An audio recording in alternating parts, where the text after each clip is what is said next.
Hi everyone, Samir and Sumit here, and welcome back to our Formula One podcast. Today we'll be talking about the 2023 Monaco Grand Prix. And this was actually an exciting race for once, unlike Miami. This race definitely has got to be like the best race of the season. Yeah, not just the race too. Qualifying was actually interesting too. Qualifying might have been a bit more interesting than the race, but they were like really close together, I think, in terms of entertainment. Yeah. But moving on then, before we dive deep into those things, let's move on to the practice sessions first. The main highlight of FP1 was, of course, Alex Albon's heavy shunt into the wall at turn 1. He lost the rear of his Williams and went straight on into the wall at turn 1, clipping the rear left of his tire and the front left as well, and completely just shredding that whole left side of his car. Yeah, that brought out the first red flag of the weekend, and obviously being Monaco, we would expect a whole lot of red flags, but definitely not something you want to do in FP1 especially. Yeah. It'll just drain your confidence for the remainder practice sessions, and at Monaco you need as much track time as possible. Definitely, yeah. That brought out a red flag, of course, because of how heavy the shunt was. And we also saw issues from Logan Sargent too as well, as he was moving slowly down the track a few times. And also Lewis Hamilton in his Mercedes, I think he was complaining about some of his drivability throughout some of the session. Of course, last year he was complaining a lot in Monaco, so this year looked more of the same. Yeah, definitely a lot of drivers though struggling with like getting like the bouncing sort of in control, because especially in Monaco, like although they resurface the track every year, it still is a lot of bouncing throughout the because of the natural shape of the roads. So especially the corner before the hairpin where the camber is off camber, and so it's cool to see the F1 cars three-wheeling through there, but just a lot of drivers trying to get closer and closer to the barriers this session without necessarily hitting them. Yeah, of course, like people like Max Verstappen and Charles Leclerc, people who have a chance at the title this year. Just this is where I think they could make the biggest difference Even in this. Alonso. Yeah, even Alonso too. He's been saying that this is their race to win, Aston Martin's, because their car is really good in low speed corners. So Alonso and Aston Martin have a really good package that will suit this track. But in FP1, the Ferraris were looking really quick. I mean, Yeah. Charles Leclerc and Carlos Sainz both looked extremely happy with their setups. Yeah. Well, although be it like Leclerc had a couple of moments like at the swimming pool chicane, like the corner after that, he got a big wash of oversteer, but he was able to control that. But otherwise, like the Ferrari seemed in control, and Leclerc obviously sporting a cool new helmet and suit for his they look cool. for his home Grand Prix. It's like all white almost, so it was pretty good. We also saw an incident involving the Haas of Nico Hulkenberg at the exit of the tunnel when you make that left-hander into the chicane. He hit his rear left tire on that wall there, which caused a puncture, so he had to move slowly for the rest of the lap. But that kind of spun him around, because when you go there, if this is the wall and this is his car, it kind of just spun him around like that. And that caused a lot of damage to his tire. So he had to be really careful on the way back to the pits to not try to do what Leclerc did in 2019 and drive angry kind of and you start shredding the tire, which then as it gets bigger and bigger because of the shredding, it starts to destroy your floor as well. And then with floor damage, you lose downforce, and then it just especially on these new cars. And it just becomes a whole nightmare after that. Yeah, not just for the driver, for the mechanics too as well. Speaking of nightmare, we also saw Kevin Magnussen having a bit heart in the mouth moment going into turn 1, but he was able to use the runoff at Saint-Avold, but the very few runoff areas in Monaco. Yeah, but thankfully he was able to just do a 180 pirouette as most drivers do when they go down there. But scary moment for both drivers in Haas. Yeah, definitely not something they would want to see a lot of this weekend, especially in Monaco. Yeah. Fernando Alonso would definitely not like to see a lot of the traffic that he was suffering with in FP1. He was complaining a lot about the Red Bulls, especially getting in his way, and he made a sarcastic comment saying that he's also going to stay on the racing line. So, yeah, classic Fernando. You're just enjoying F1 now. Like, he can make these jokes whenever he wants. It's like Kimi. This is just a hobby for him. Yeah. But after that, it wasn't just Alonso who was doing pretty good in his Aston Martin. It was also Lance Stroll, too. Both of them seemed to be having a good day in their package. Yeah, I Yeah, mean Stroll did touch the wallet or some corners, like the yeah, final corner, Anthony Noakes, but nevertheless, I mean, Monaco can be a big weekend for yeah. Stroll, especially like Alonso's been thrashing him so far this season. Like I mean, it's Monaco, Alonso though. yeah, Like Alonso, like, um, of course anyone would get beat by him. I think. but I mean Stroll's had a year more in the same car, 3 years Yeah, in the same team. So that's I mean, true. while it is Alonso, like the gap between Alonso and Stroll is, I think, something that no one would have expected. Because personally, like there are a lot of trash talking now coming back about how Stroll. They're saying Stroll is Yeah, a paid driver and all that. Um, at his beginning of his career, maybe a little bit, but I think he's improved a lot. Like showing that definitely. he Yeah. definitely deserves the seat, but he definitely shouldn't be getting beat like this on a daily, like the thrashing he's receiving by Alonso every race. Yeah, I think he just needs to become a bit more consistent. Yeah. But even the best make mistakes here in Monaco, as we saw Max Verstappen at the swimming pool chicane, barely getting away with a mistake and nearly recreating 2018 when he infamously crashed in FP3, Mm. essentially handing the pole position then to Daniel Ricciardo. Yep. But he luckily this time he got away with it after he lost the rear coming into the entry of that chicane, and then he was able to catch it as he went over the rumble strips. But that's definitely not something he would want to see a lot of this weekend. Oh yeah, another cool thing we were able to see this weekend was McLaren's Triple Crown livery Yeah. celebrating their Triple Crown success in the Monaco Grand Prix in F1, the Indy 500, and the 24 Hours of Le Mans.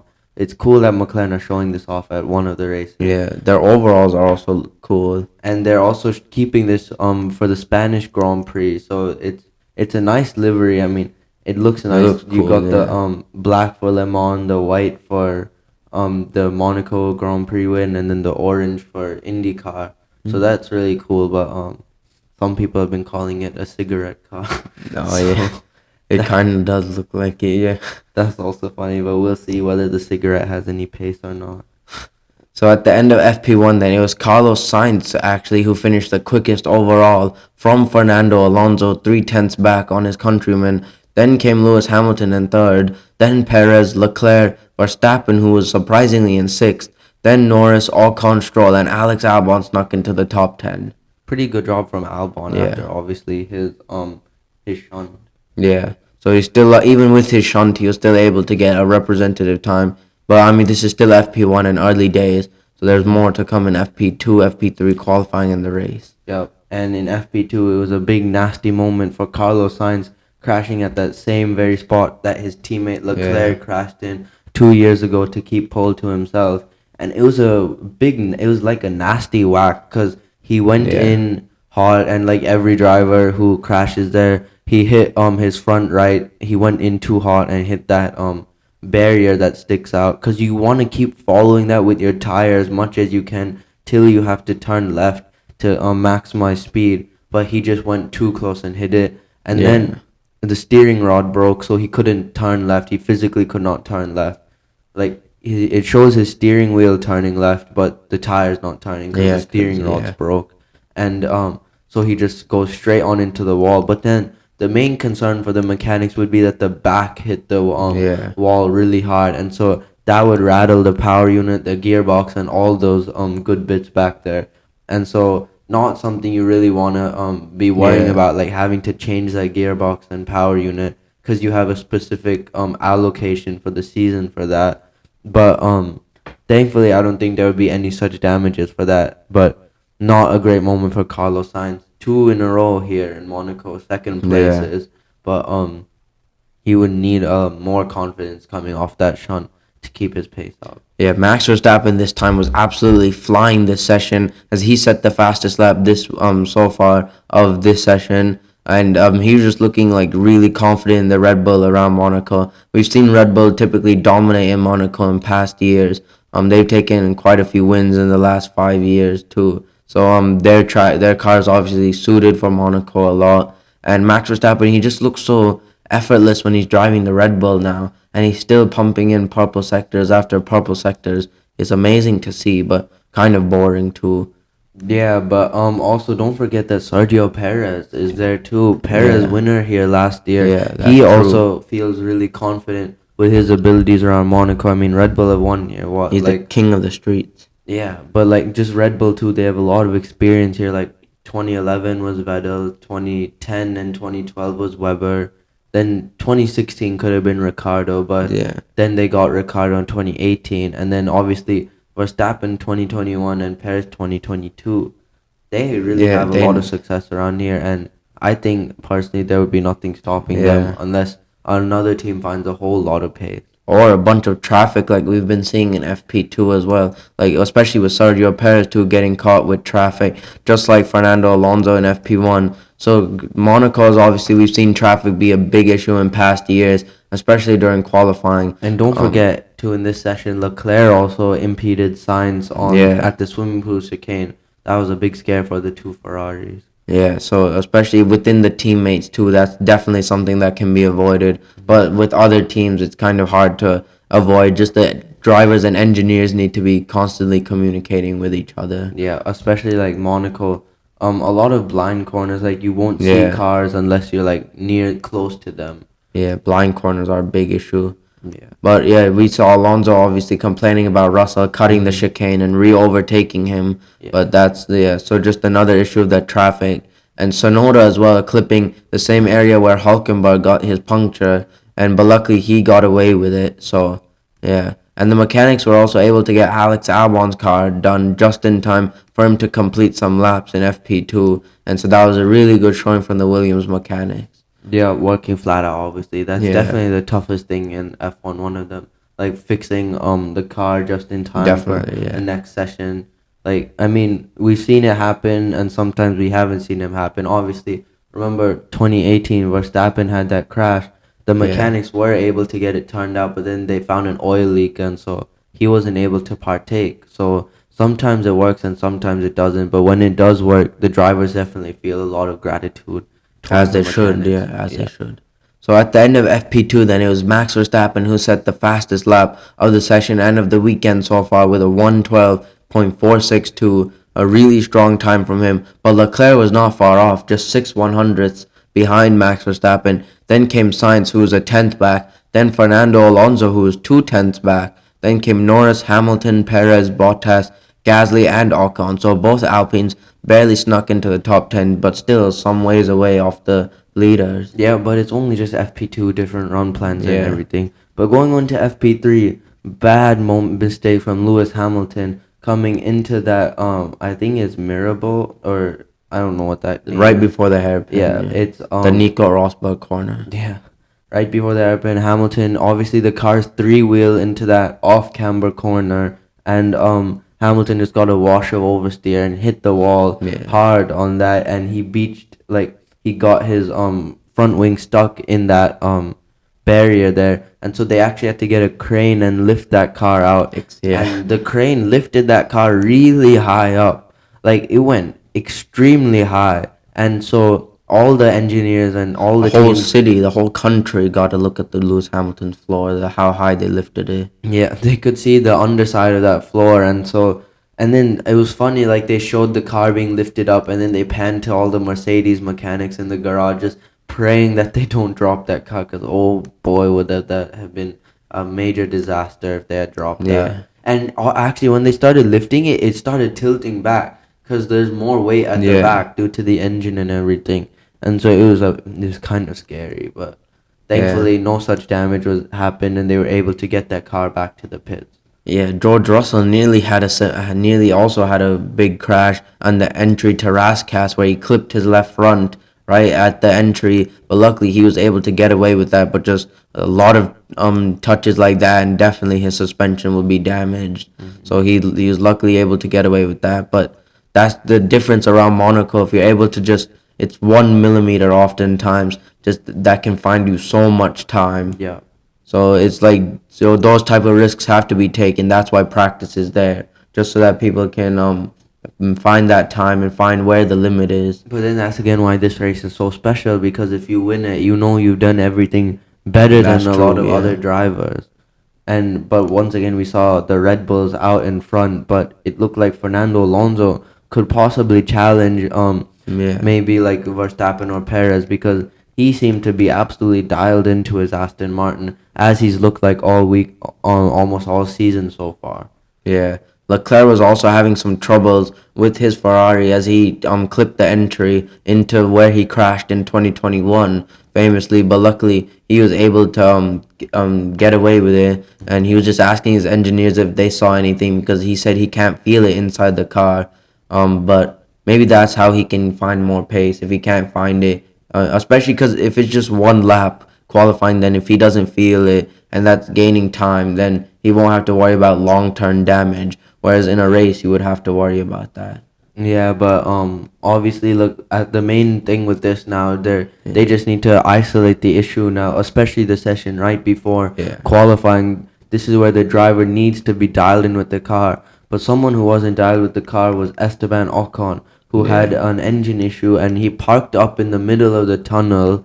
But he was able to get that going again, and he brought it back to the pit lane. But again, we also saw Kevin Magnussen make the Again. same mistake that he did in FP1, go straight on into the first corner. But then it looked like to be a major issue because he stopped on the exit of Portier at the corner, and he wasn't able to get going again.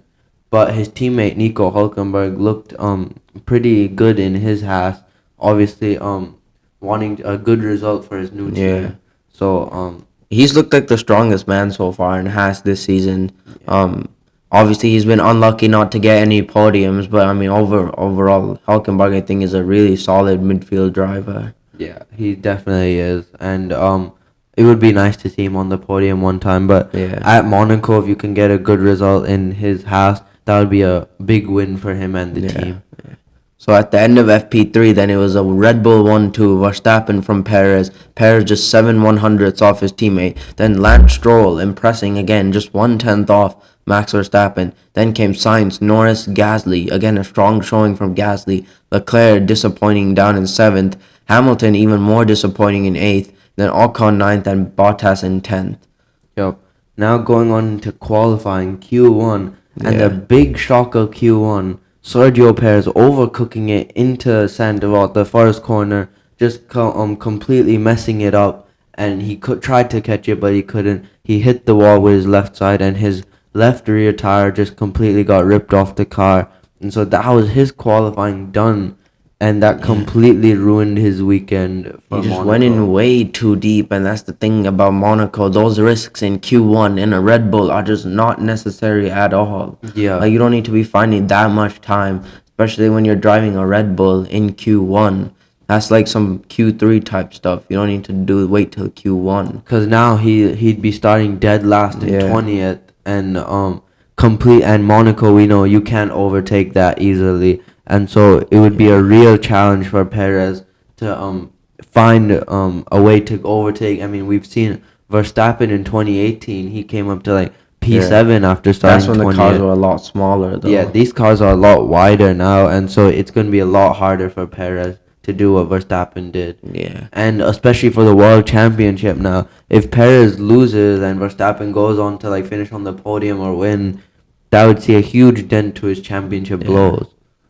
So then continuing now this brought us to the end of Q1 now. And this is where now we've seen a lot of the drivers now. We saw Verstappen was quickest. Then Sonoda was second. Stroll was third. Norris was fifth. So a lot of the track was now starting to evolve as drivers started to pump in their lap times. And so this is where like people would have to really get a move on, especially the big names. Logan Sargent we saw move up to P12, but that wouldn't be enough later on because then Albon went up to P3 for Williams. So the track was really starting to evolve now. Sainz was improving. Hamilton seemed like he wasn't improving at all. So Carlos Sainz came across the line. He went up to P4. Lewis Hamilton went up to P7. So he barely made it through. So the 5 that were eliminated then were Sergio Perez, Zhou Guanyu, a shock with Nico Hulkenberg and Kevin Magnussen. Both Hasses were out. Really surprising. And then Logan Sargent by 5/100ths of a second missed out on another Q2 appearance. Feel bad for him. Sometimes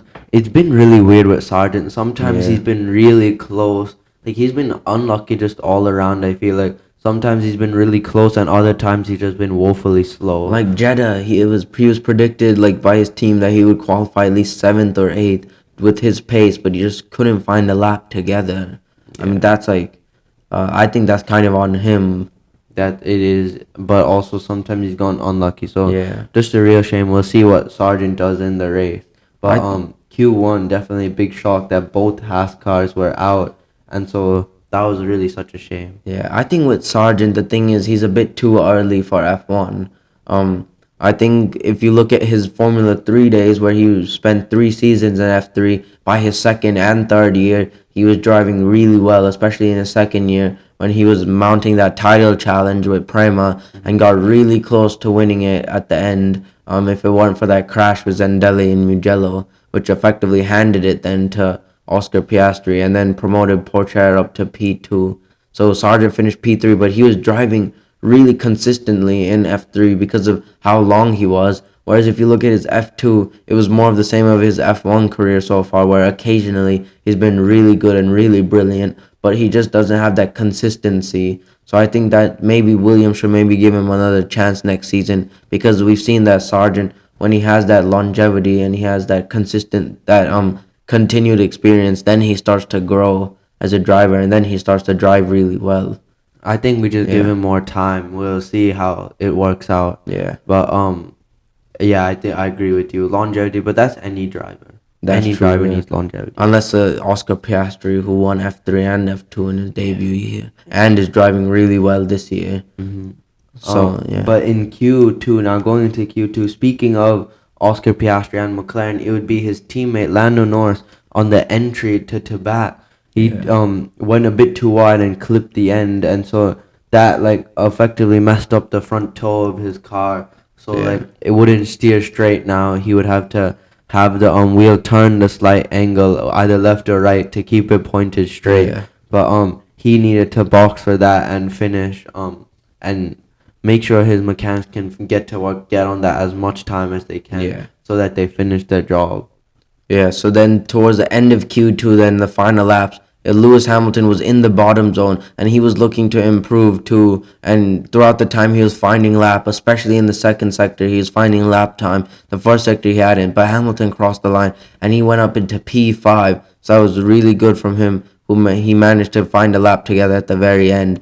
And so then after that, we saw Oscar Piastri tried to improve his time, but he couldn't. So the five that were eliminated from Q2 were Valtteri Bottas, Lance Stroll, Alex Albon, Nick De Vries, and Oscar Piastri. By 1/100th of a second, Piastri missed out. Bottas and Piastri were the big surprises And Stroll for me, too. and even Stroll, yeah. But really like such a big surprise, but also on a track that's so important to qualify high in such good cars. They just it made their race so much harder. Yeah. Especially Stroll in his Aston Martin, who should be up there like where Alonso is. Yeah. Just would be really disappointing for him. Yeah, so moving on into Q3 and the first set of runs, Verstappen went quickest overall because he was the first to set his lap time. And then we saw Alonso looking good after setting a purple sector 1. So it was interesting to see how he was going. And then he set a purple second sector. And then as he crossed the line by 0.3 of a second,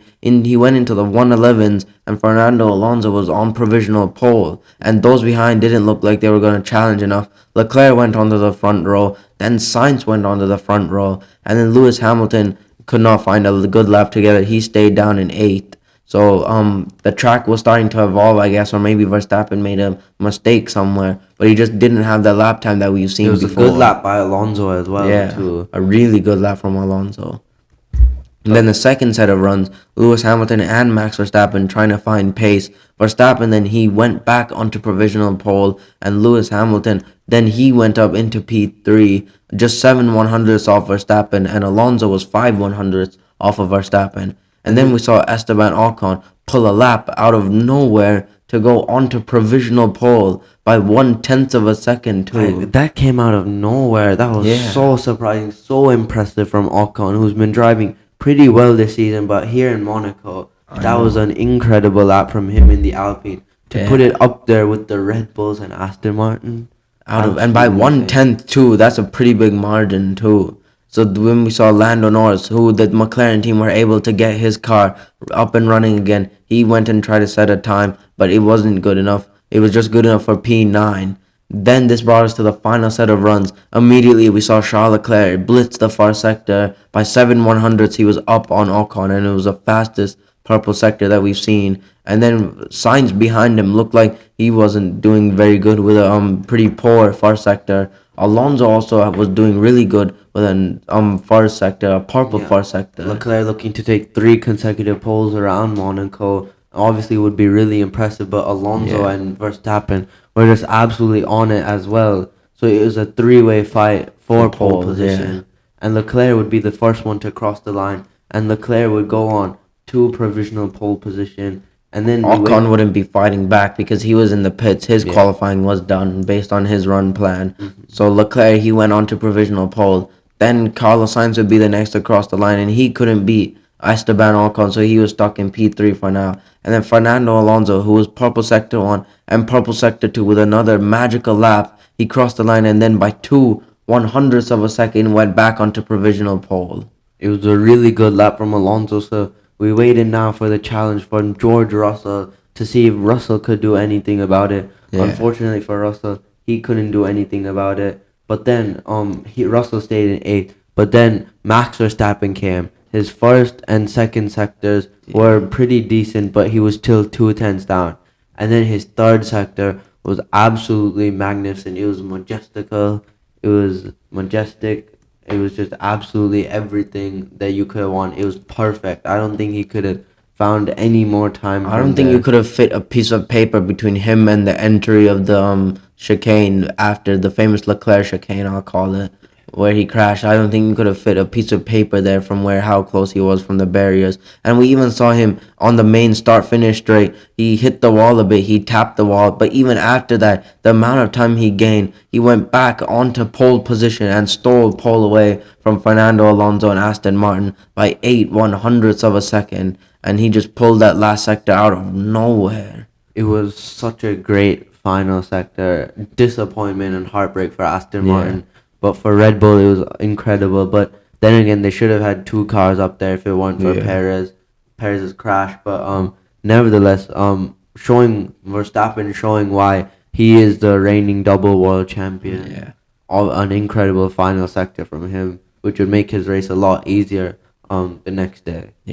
So the top 10 in qualifying: Max Verstappen in P1, Fernando Alonso in P2, Charles Leclerc gets a second row start for Ferrari, and Esteban Ocon too. After all of his hard work, he was rewarded with a P4 start, and it was a really good qualifying from him and Alpine. Carlos Sainz in 5th, slightly disappointing from him. Hamilton in 6th, Gasly in 7th, so Alpine doing a phenomenal job. Then Russell 8th, Tsunoda 9th, and Lando Norris in 10th, 2/10ths behind Yuki Tsunoda. However, after the race, it was noted by the stewards that Charles Leclerc had impeded Lando Norris in the tunnel, and so Leclerc would be handed a 3-place grid penalty. So Leclerc would start 6th, which meant Esteban Ocon would start P3, with Sainz P4 and Hamilton P5. So Ocon P3 in that Alpine, an incredible result from him. And that would make his race a bit easier the next day. And potential podium too, based on that. So as we move on to the race now, as the 5 lights came on in Monaco, the start's so important for the drivers to really ace, so that they can. This is the best opportunity to make the overtakes. So as we saw the lights go out, it was a good start from Verstappen and a good start from Alonso, but Alonso just couldn't get Verstappen into turn 1. Because Alonso was on the hard tire and Verstappen was on the medium. Ocon also looked like he was going to challenge Alonso, but Alonso just closed the door on him at turn 1. And then behind him, we saw Lewis Hamilton trying to challenge Charles Leclerc as up the hill they all went then at fantastic speeds. That camera shot was really cool to see if you watched the race. At the start, them going up the hill was really cool. But they kept it all nice and clean through Casino Square and just towards Mirabeau now and the hairpin. But towards on the off-camera corner, down to before the hairpin, we saw Hulkenberg send it to the inside of Logan Sargent, and he made contact with Sargent, and that opened the door to Valtteri Bottas now, and Sargent was not happy about that at all. And it was like Hulkenberg just threw the car, then Sargent had to move, otherwise he would have been collected and into the barrier by the Haas. And so the FIA saw that, they agreed with Sargent and Williams, Yeah. and they gave Hulkenberg, I think, a 5 second penalty. Yeah. And so, I mean, you have to take that risk in lap one in Monaco because that's the easiest time to overtake. But the way Hulkenberg did it, it was just Yeah. throwing the door down and just expecting the driver to move. We also saw Lance Stroll get very close with Alex Albon at the hairpin, and Alex Albon They kind of touched, moved they across. touched. They did touch, yeah, but Stroll was luckily able to get away with that. Even then, they touched again right before, after the hairpin, on the exit of the hairpin into the very next right-hander, and there was some debris that fell off. But for the most part, they both got away with that one. And just became a car park at the hairpin. Yeah. And it was funny, you could see all those cars parked up there, and then Perez just in the background waiting. Yeah. Probably furious under his helmet that he has to deal with all that traffic. But it's what he got for that crash in Q1. And this reason why, like, Verstappen would have already been at the swimming pool chicane by the time Perez got even round the or not swimming pool, probably like Tabac by the time Perez got around the hairpin.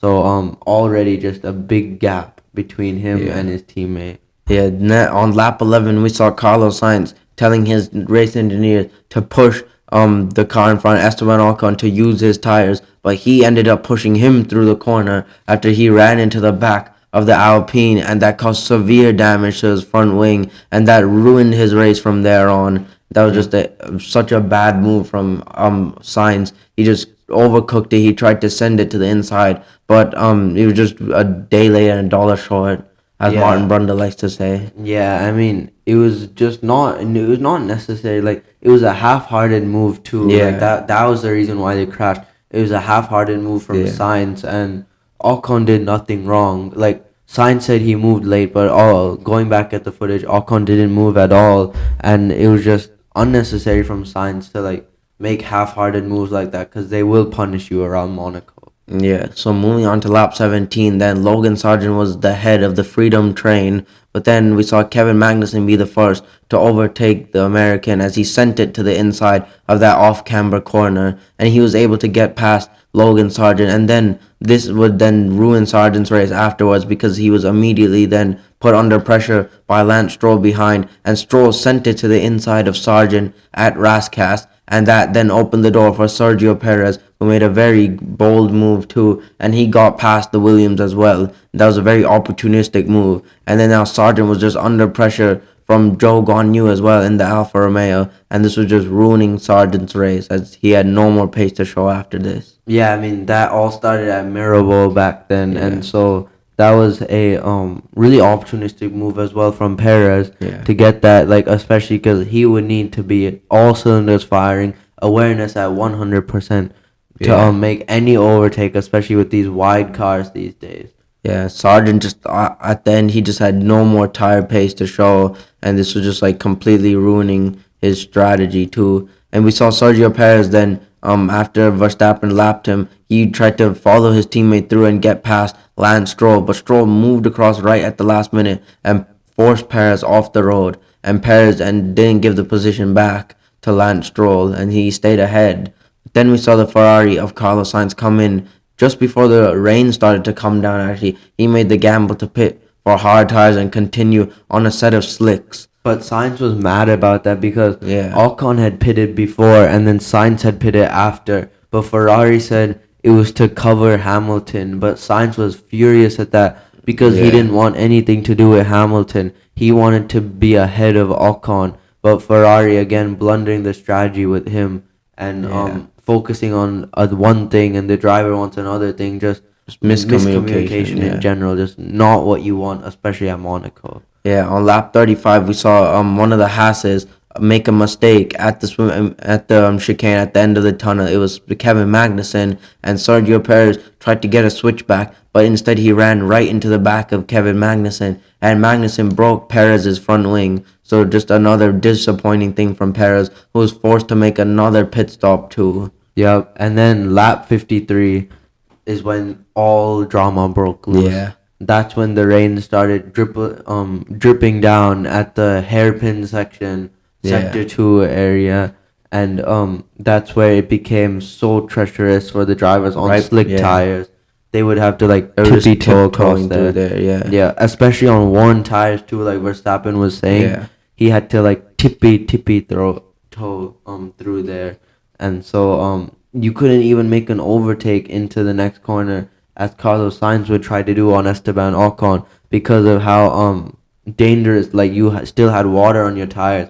But there was Yeah. different calls by the engineers to their drivers. Like some teams said that it would stay like this, some teams said it would get heavier. Yeah. And so one of the teams that said it would stay like this was Aston Martin, because Alonso came in on lap 55 and he kept slick tires on. He went to the medium Yeah, I think tires. that was the wrong call. Yeah, because they thought it would just stay like that wet, and so it was just survival in that section. Yeah. But then you could make up all the time later. But then as they saw later, the rain came down a lot heavier, and so in the end Yeah. it became the bad call. Yeah, but lap 55 was just a bunch of people just diving into the pit lanes, and there was just a mess in the pit lane as everyone showed up. And Alpine had a very nice double stack, actually. They were a little bit slow with Ocon, but he was able to get away with that. And Gasly followed in, and everyone started to just follow in afterwards. And then lap 55 too as well for the people who were still out on the track on slick tires. They were just tippy-toeing their way through the hairpin. And we saw Carlos Sainz actually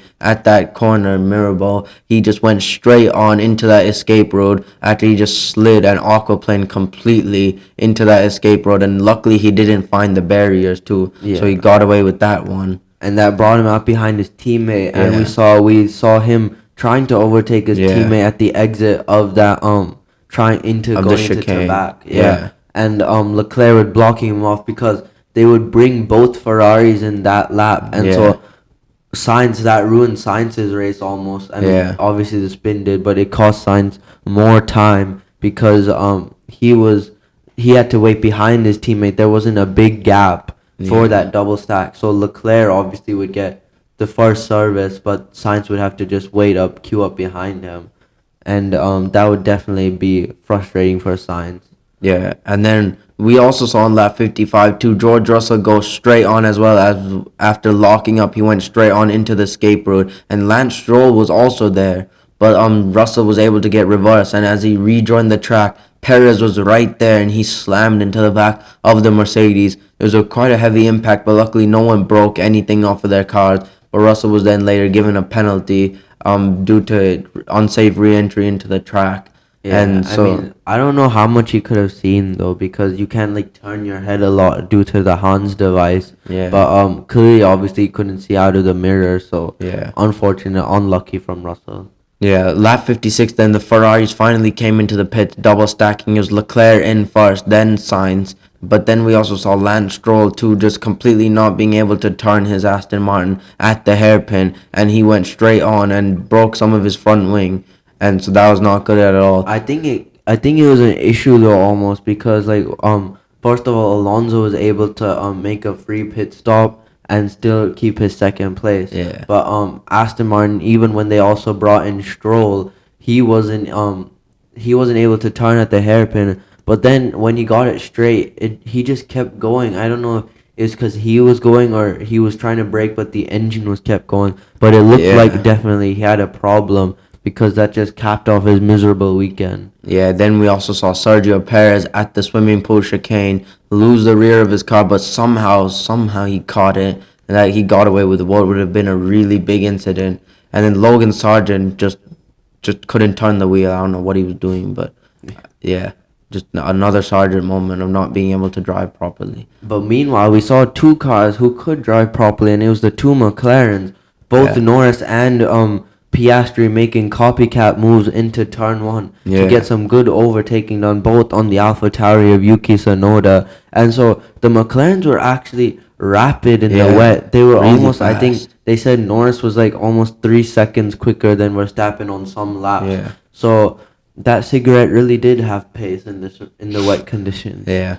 But at the end, then on lap 78, it was Max Verstappen who still stayed out in front and survived all of that chaos brilliantly, and he won in Monte Carlo for the second time in his career. Red Bull made it 3 wins in a row in Monaco, and he won the Monaco Grand Prix to extend his championship lead. By a lot. Yeah, and Red Bull, by 27 seconds, he stayed ahead of Fernando Alonso, who claimed another podium for Aston Martin and second place. And Esteban Ocon's brilliant weekend was rewarded with a podium for him, his first podium in Monaco, and he finally completed the treble of first, second, and third, same as his teammate Gasly. Lewis Hamilton then came home in fourth place, and Russell kept his fifth place even with his penalty because of this big margin he had behind Charles Leclerc.